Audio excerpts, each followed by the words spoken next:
de Cadena Sur. Este es su programa Efecto Mariposa con su servidor Rafael Anaya, y como cada jueves presentamos un tema distinto, un tema interesante, pensamos un tema interesante para todo el público. Y en esta ocasión hemos invitado a Jesús Zabaleta Castro, que pues es historiador, ha escrito algunos libros, y pues aquí está con nosotros Jesús Zabaleta. ¿Cómo estás? Rafael, buenas noches, un gusto. Pues mira, el tema que te invité y que siempre luego nos andamos ahí con polémica, sana polémica, donde yo aprendo mucho de ti, eso es lo que a mí me gusta, y y el tema pues es, ¿puede México retomar el rumbo del desarrollo y el progreso? Como te decía, a lo mejor es la parte histórica, la parte política, veamos dónde podemos nosotros participar, ¿no? Como ciudadanos, como asociaciones, como políticos, tal vez, para que esto vuelva a ser lo que pensamos que tenía que haber sido, ¿no? ¿Cómo lo ves, Jesús? Primero, plantearte que efectivamente todos aprendemos todos los días de todo. Si no partimos de esta premisa, no vamos a comprender los procesos sociales, históricos y culturales de nuestra comunidad, de nuestra región, de nuestro estado o del país.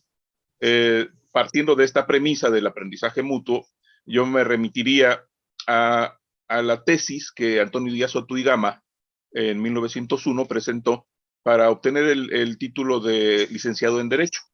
Antonio Díaz Soto y Gama fue un abogado nacido en San Luis Potosí, en la ciudad de San Luis Potosí, capital del estado del mismo nombre, y que participó en las corrientes anarquistas, fue uno de los fundadores del Partido Liberal Mexicano, y después de haber militado en otras corrientes, se sumó a principios de 1914 a las fuerzas del Ejército Libertador del Sur y se convirtió en el segundo más importante ideólogo después de Otilio Montaño Sánchez del zapatismo.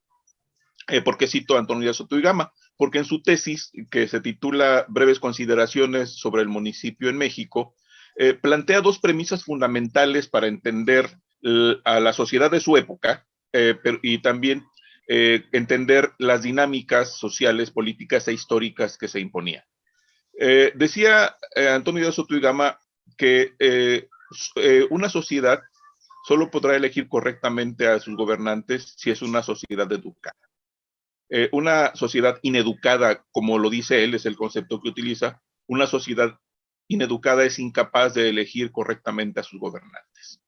Y describe una sociedad que es prácticamente la que conocemos ahora, una sociedad manipulada por los grupos de poder, donde se impone la falta de educación, el exceso de ignorancia, se imponen los grupos de poder político y económico, y dice que en vez de encontrar una sociedad civil organizada, que es lo que él desea, encontramos masas imbéciles y tiranías insolentadas.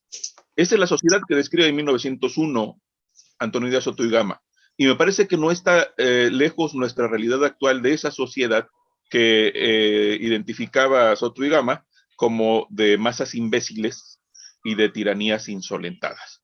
Sin embargo, parece que esta ha sido la historia del país, y podemos hablar de otros países, pero particularmente nos interesa México, desde la época prehispánica.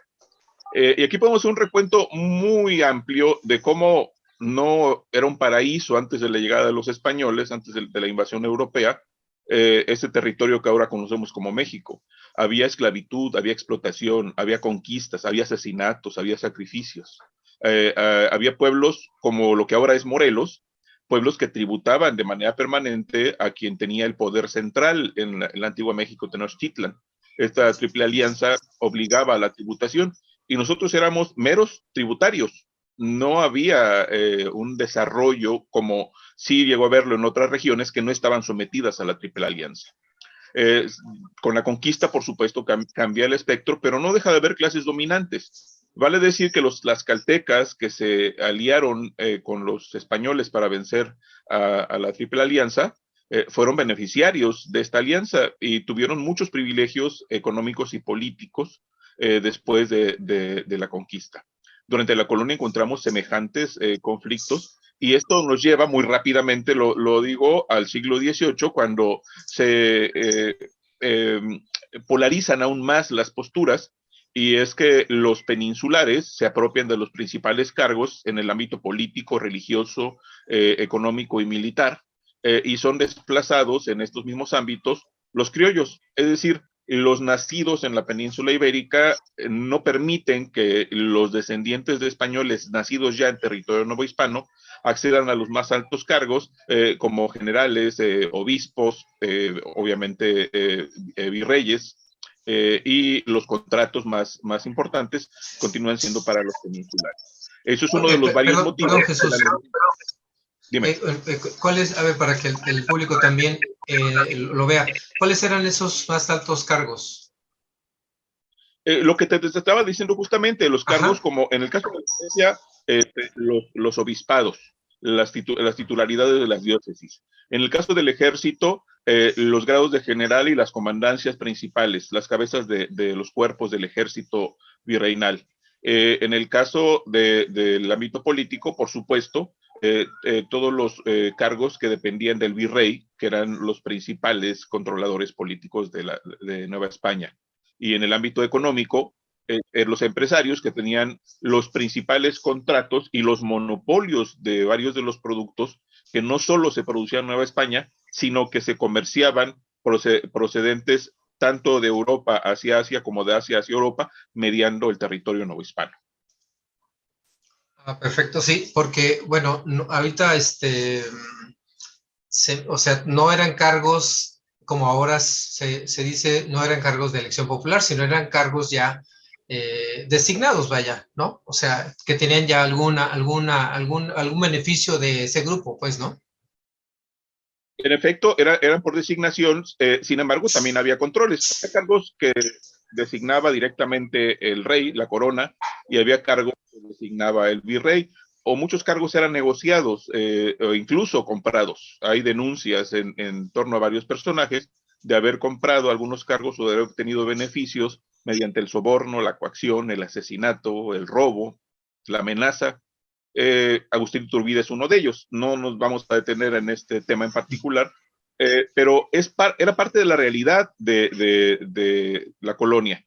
Justo cuando se genera el movimiento independentista, buscando equilibrios, en mi opinión, quien da sentido al movimiento, en sentido ideológico, social, político, histórico, es José María Morelos y Pavón, cuando presenta Los Sentimientos de la Nación, que es un documento que creo yo que para hablar de este tema al que me invitaste, es de cada referencia, porque plantea elementos fundamentales para entender por qué a Morelos debe considerarse el padre de la patria, el verdadero padre de la patria, no Hidalgo, que inició un movimiento sin desorden, que generó muchos crímenes, propició saqueos, asesinatos, violaciones, destrucción de bienes, de haciendas, de casas, de comercios, pero que no le da un sentido ideológico, un proyecto definido a la insurgencia. Es Morelos quien lo hace. Y en Los Sentimientos de la Nación, yo siempre destaco el artículo 12, que es fundamental, y que nos habla justamente de esa sociedad a la que hemos aspirado hace mucho tiempo, que se plantea en ese artículo lo siguiente, que así como la ley es superior a todo hombre, las que dicte nuestro Congreso deben ser tales que obliguen a constancia y patriotismo. Esto es muy importante, constancia y patriotismo. Y de tal suerte se mejore el jornal del pobre, que mejore sus costumbres, ahuyentando el robo, la rapiña y el hurto. Es decir, este concepto de Morelos nos habla de una sociedad equilibrada, de una sociedad horizontalizada, de una sociedad donde rige la justicia, de una sociedad donde hay el respeto a los derechos de los demás y donde debe erradicarse sobre todo la ignorancia como un elemento de atadura para el desarrollo del individuo y de la sociedad. Oye, pues está muy interesante lo que nos estás narrando. Esa es la parte histórica y creo que las cosas, como dices, 1901 y ahorita parece que la situación, como han dicho muchas personas, la situación nos alcanza cada año, ¿no? O cada vez, ¿no? O por cada generación. ¿O tú cómo lo ves? La historia efectivamente no es cíclica, sino espiral. Y hemos Exacto. vivido procesos semejantes. Hay quienes dicen que cada 100 años se han presentado fenómenos semejantes. la Guerra de Independencia de 1910, la Revolución Mexicana, perdón, 1810, la Revolución Mexicana de 1910, y no necesariamente hubo un movimiento en 2010. Claro. La sociedad ha evolucionado en muchos sentidos, pero en otros ha permanecido culturalmente hace 100 o 200 años. Si nos remitimos al siglo XX, para entender el sistema político mexicano, implicaría entender cómo la revolución se dividió en dos vertientes, la vertiente idealista y la vertiente pragmática. En la idealista estaban, entre otros, por supuesto, los hermanos Flores Magón, los hermanos Cerdán. En un momento antes de ser presidente Madero, que después su estupidez lo llevó a que lo asesinaran, por supuesto también con todos sus bemoles Francisco Villa y sin duda Emiliano Zapata.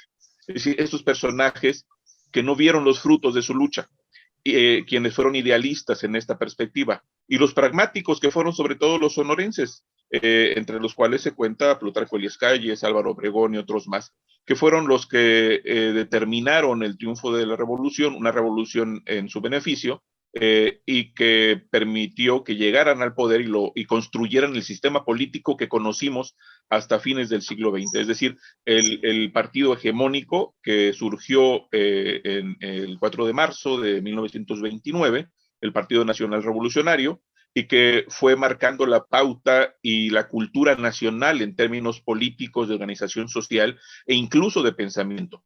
La idea del México posrevolucionario generó a personajes que siguen siendo fundamentales en el ideario de los mexicanos, como Lázaro Cárdenas del Río, del cual se pueden decir cosas positivas y negativas. Sin embargo, es un referente obligado para entender cómo se construyó una parte de la identidad nacional a partir de los gobiernos posrevolucionarios.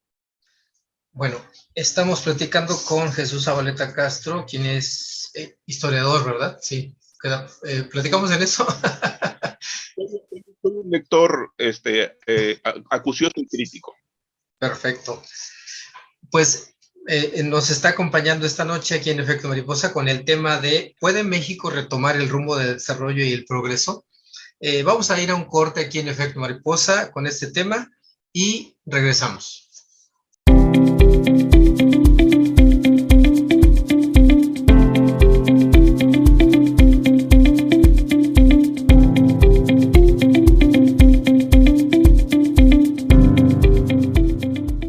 Cadena Sur Multimedios es el medio ideal para tu publicidad. Nuestras plataformas digitales llegan a más de 90,000 seguidores todos los días, con lo que te damos audiencia garantizada.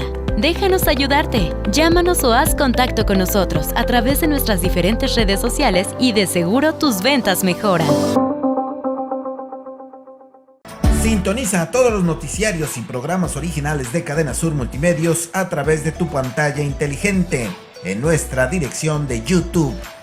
Si cuentas con una pantalla Smart, es muy sencillo. Solo entra a la aplicación de YouTube, busca nuestra dirección, Cadena Sur Noticias, a la hora de nuestros programas o a cualquier hora. Y listo, no te quedes fuera. Información y entretenimiento desde la comodidad de tu hogar con Cadena Sur Multimedios. Además, visita nuestras diferentes plataformas digitales. Cadena Sur Multimedios.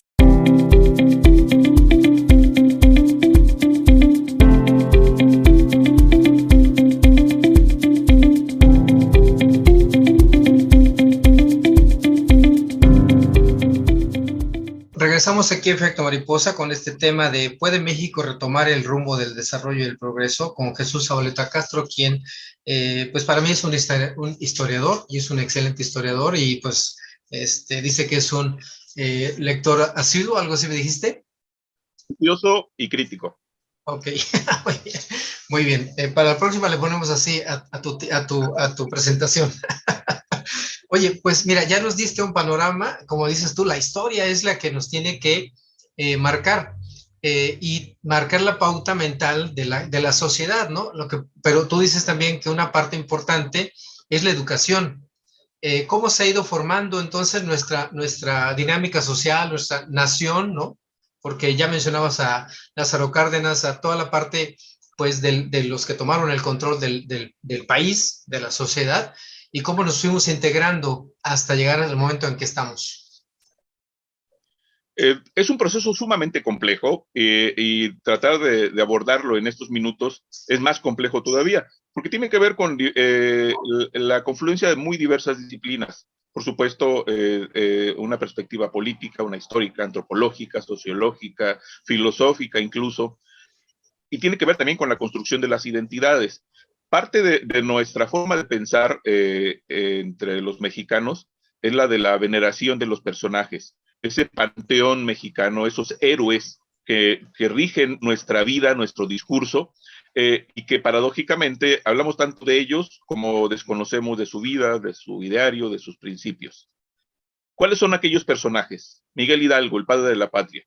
La imagen de Miguel Hidalgo la inventó Maximiliano de Habsburgo. No había un retrato de Hidalgo. Él ordenó un retrato cuando ocupó el poder en el país, siendo emperador, y empieza un culto a partir de una imagen. Hay un culto en torno a Benito Juárez, y que creó este culto Porfirio Díaz Mori, cuando fue presidente de la República. Ellos dos fueron adversarios a muerte. Después de haber sido aliados durante la invasión y en otros momentos, paradójicamente el enemigo de Juárez construye el mito juarista. Con respecto a los personajes de la revolución sucede algo semejante. Lázaro Cárdenas igual, él es el autor de la expropiación petrolera, pero es el autor del primer gran fraude electoral en el periodo posrevolucionario, cuando impone a Manuel Ávila Camacho en la presidencia de la República, con un acarreo tremendo, relleno de urnas y demás. Es lo que no conocemos de nuestra historia. El siglo XX es el que define, obviamente, a quienes nacimos y crecimos en el último tercio, en nuestra forma de pensar. La perspectiva que se da del nacionalismo revolucionario desde el partido oficial, la generación de modelos económicos como el modelo del desarrollo estabilizador que genera Antonio Ortiz Mena durante algunos sexenios, marca pautas y nos lleva a ser un país con un nivel económico importante. Hay un poder adquisitivo del salario que permite vivir bien, hay capacidad frente al dólar, es decir, un tipo de cambio benévolo. No había crisis tan severas como las que hemos vivido en los últimos decenios. Había seguridad en términos de convivencia, seguridad pública. Las instituciones que se generaron durante la posrevolución, instituciones de salud, instituciones de servicios, la industria paraestatal, fueron un modelo no solo para América Latina, sino para el mundo. Era un México que tenía un rostro de desarrollo importante, que sin embargo tenía ese otro rostro de la falta de democracia, de la represión, de la persecución, de los asesinatos, de la polarización de la sociedad, es decir, donde la clase política sobre todo se enriquecía, que se confabulaba con la clase económica a costa de perjudicar a los otros niveles sociales, a los otros estratos sociales. Al llegar a fines del siglo XX, hay una revolución democrática, vale decirlo en ese sentido, sin hacer referencia a un partido, y que viene de una saga importante desde justamente el periodo de conclusión de Lázaro Cárdenas, cuando hay un primer gran disidente, que es Juan Andreu Almazán. Después hay un segundo disidente en 1946, que es Ezequiel Padilla. Luego viene Miguel Enríquez Guzmán en 52. Son las tres grandes rupturas antes de la gran ruptura de 1988. Quienes nacieron después ya en el siglo XXI, no dimensionan lo que sucedió en 1988. En esta ruptura que marcó una pauta y que da inicio, en mi perspectiva, a esta nueva etapa de la democratización del país. El país no nace en 2018 como algunos creen. Hay una lucha permanente de actores políticos que han sido olvidados paulatinamente, y que esto nos ha llevado también a generar los antihéroes. El villano nacional por antonomasia de las últimas décadas fue el presidente de la República durante el periodo 1988-1994. Y me refiero a Carlos Salinas de Gortari. Carlos Salinas de Gortari es en el ideario colectivo, en el imaginario colectivo, el causante de todos los males de este país. Es el discurso que se ha creado.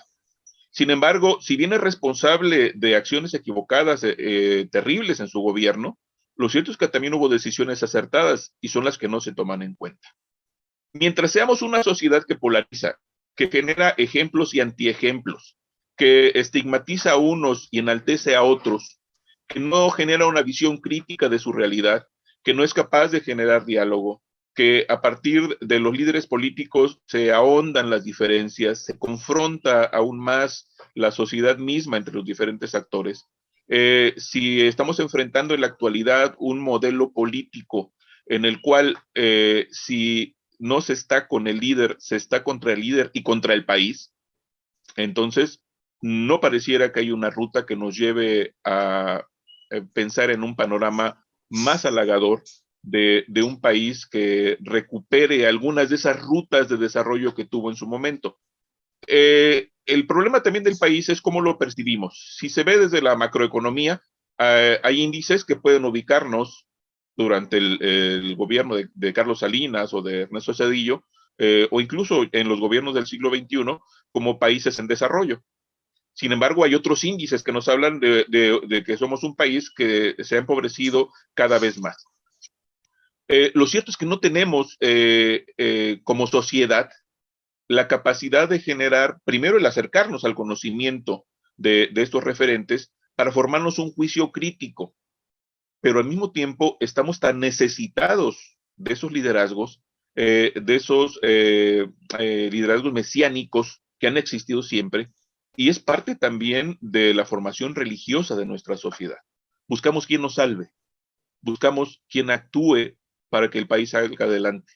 Cuando nosotros somos incapaces de actuar en lo mínimo cotidianamente, respetando las normas de vialidad, respetando al vecino, no invadiendo el paso peatonal si voy conduciendo un coche, o como peatón cruzar la calle cuando está en rojo para evitar riesgos de accidente, cuando me salto la fila, cuando pago un soborno para que no me hagan una infracción, cuando miento porque llegué tarde al trabajo, cuando miento porque me emborraché y no llegué a casa. Es decir, cotidianamente mentimos. El gran mal de nuestra sociedad es la mentira y junto con ella la corrupción. Y concluiría sí, perdón, que no hay, termina. diciendo que no hay posibilidades de que se acabe con la corrupción, sino que hacemos una revolución axiológica, una revolución de valores. Nuestros valores, en sentido estricto, son antivalores. Queremos lo que no hacemos.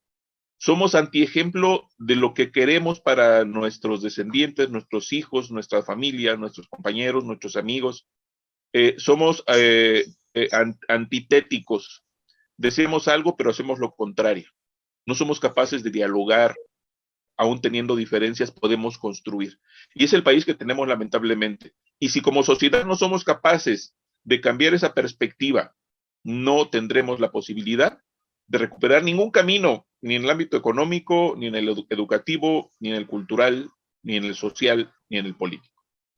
Oye, justamente, perdón la interrupción que hice hace un momento, y justamente de eso te quería preguntar, con la sociedad que tenemos, con la formación, con lo que acabas de decir de la religiosidad, con la formación, pues sí, la necesidad de tener un líder mesiánico en todas partes, no tan solo a nivel nacional, sino hasta puede ser una cosa local, ¿no? Claro. Que dicta el destino de la colonia, del pueblo, del municipio, ¿no?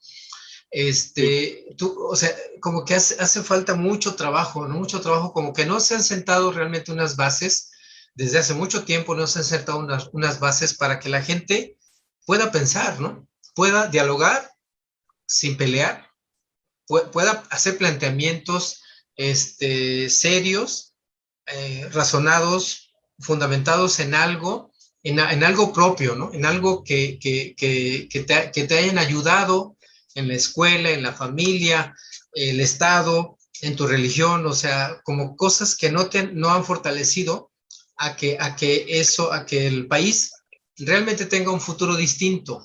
¿O cómo lo ves, Jesús? Sin duda, tenemos que cambiar esa perspectiva y doy el ejemplo de lo que enfrento cuando hago visitas a personajes como Juárez. Hay personas que me cuestionan, hay personas que me atacan. y Sí. me preguntan por qué no critico de igual manera a la iglesia. Y despotrican en contra de la iglesia y despotrican en contra de los personajes de la iglesia, y no me refiero a los clérigos, sino a los santos. Pero Ujú. justamente lo que hacen estas personas es venerar a una imagen como es la de Juárez, como si fuera un santo. Es decir, el elemento religioso no implica ir a misa, no implica creer en Dios. Este acto de fe, porque finalmente lo es creer en lo que no se ve, es muy común y sucede con el presidente de la República. Para algunos es Claro. incuestionable el presidente. Y yo estoy convencido de que todo personaje público debe ser cuestionado. Si no somos capaces como ciudadanos de cuestionar a la autoridad, que no es otra cosa sino alguien como nosotros, pero con una responsabilidad mayor, no seremos capaces de transformar nuestra realidad. Justamente esta idolatría, esta deificación de los personajes es parte del problema. Estamos dejando en Claro. ellos la conducta del país.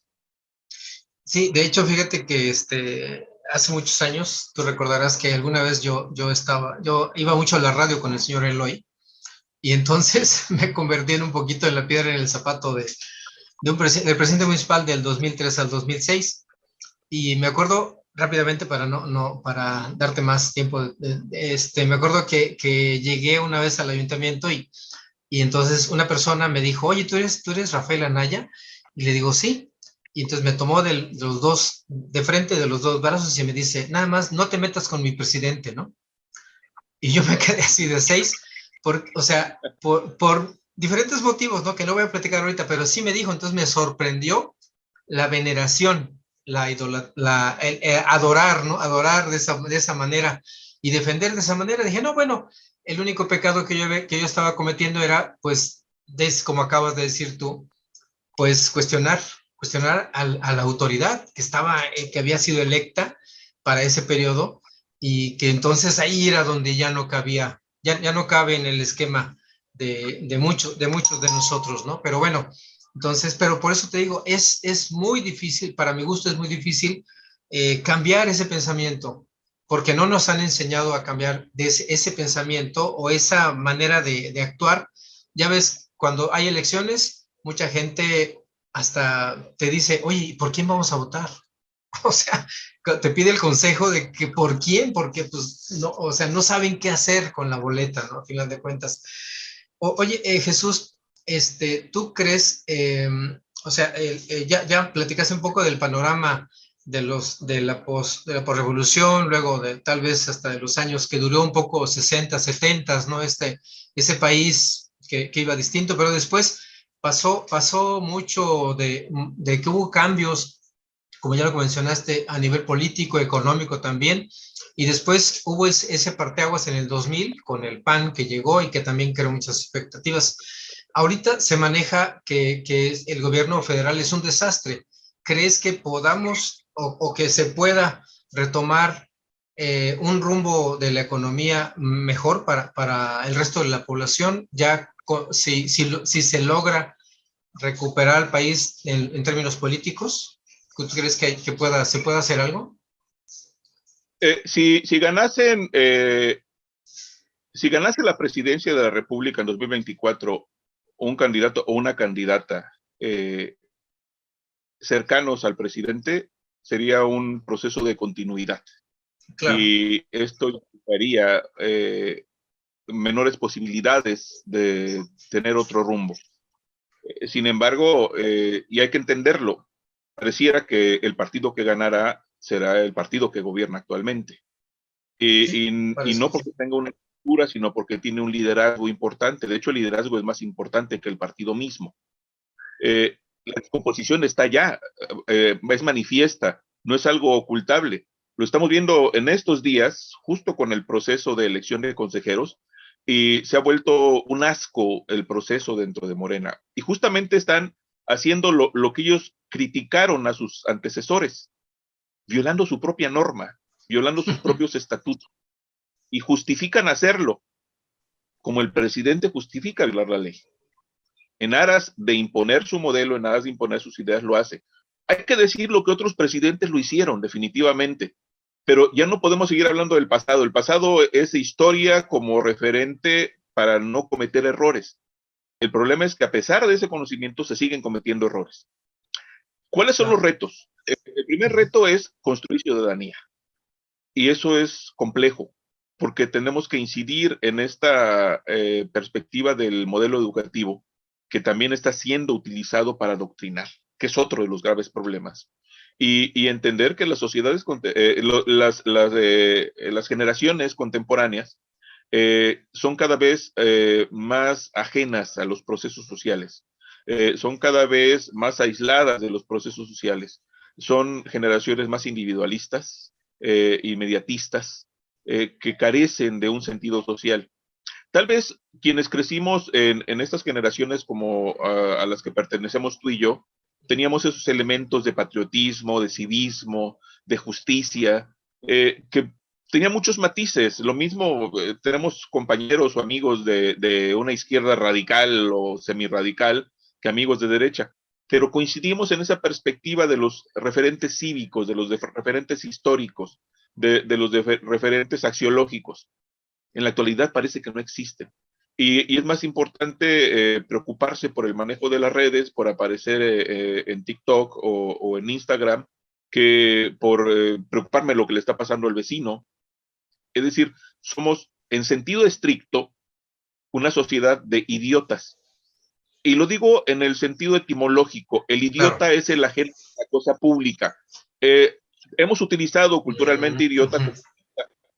De hecho, una vez yo, mediante un documento, le dije a los miembros de un cabildo que eran ignorantes e idiotas en el ejercicio de su responsabilidad y se ofendieron mucho. Lo que yo les dije es que eran idiotas, porque eran ajenos a la cosa. No les interesaba el municipio, no les interesaba la comunidad. Y creo que terminaría diciendo que eso somos ahora, una sociedad de idiotas, una sociedad de personas ajenas al otro, ajenas al interés colectivo. Pues coincido totalmente contigo, Jesús. Oye, pues este tema yo creo que si podemos retomar el rumbo del desarrollo y el progreso, pues no, a lo mejor no lo vamos a ver, ¿no? Porque bueno, digo, ya no estamos tan jovencitos, ¿verdad? Y es un proceso pues que dura un rato.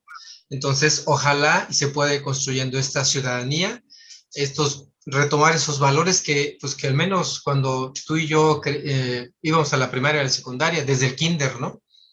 Teníamos otra perspectiva del país y ahora ya se ha descompuesto completamente. ¿Cómo terminarías tu intervención aquí en el efecto mariposa, Jesús? Tenemos que realizar ejercicios introspectivos con una visión crítica y ver hacia otros espacios, hacia otras regiones, hacia otras comunidades. Y parte de mi trabajo en los últimos años ha estado dedicado al registro de las expresiones del patrimonio cultural inmaterial. Y uno de los elementos que yo más considero es el de la generación de comunidad. ¿Y cómo se da esto? Y vale decirlo, no estoy planteando que sea la solución, pero describo el retrato de una comunidad donde la religiosidad es el elemento que aglutina. Hay valores, se respeta a la gente mayor, a los niños se les enseña a respetar a sus mayores, los mayores respetan a los niños, se cede el asiento en el templo, se ayuda al anciano o a la anciana al entrar o a sentarse, se saluda en la calle. En Jojutla ya cada vez menos gente se saluda. Yo cuando camino a cualquier hora, de pronto saludo y no me responden. Y es la gente mayor la que responde el saludo. La gente joven difícilmente lo hace. Sin embargo, en esas comunidades, y no estamos a miles de kilómetros, estamos a algunas decenas de kilómetros, donde existe este sentido de comunidad a partir de la religiosidad, hay todavía esta sensación de que es posible construir otras formas de comunicarnos socialmente. No insisto que no es a partir de la religiosidad, es a partir de los valores, porque son estos los que nos permiten respetar al otro, nos permiten también dimensionar que las necesidades colectivas son necesidades de todos. No es satisfacer solo mi necesidad, no es solucionar solo mi problema. Construir ciudadanía es construir comunidad a partir de la conciencia que tenemos desde nuestra memoria y desde nuestra identidad. Pues muchas gracias, Jesús Zabaleta Castro, por participar esta noche aquí en Efecto Mariposa. Te agradezco, Rafael, como siempre. Un gusto. Pues estuvimos con este tema de ¿puede México retomar el rumbo del desarrollo y el progreso? Con Jesús Zabaleta Castro aquí en Efecto Mariposa. Pues agradecemos a la gente que sintonizó este programa a través de Cadena Sur Multimedios en Facebook y Cadena Sur Noticias en YouTube. Pues muchas gracias y esto fue Efecto Mariposa, un programa para hacer conciencia ciudadana.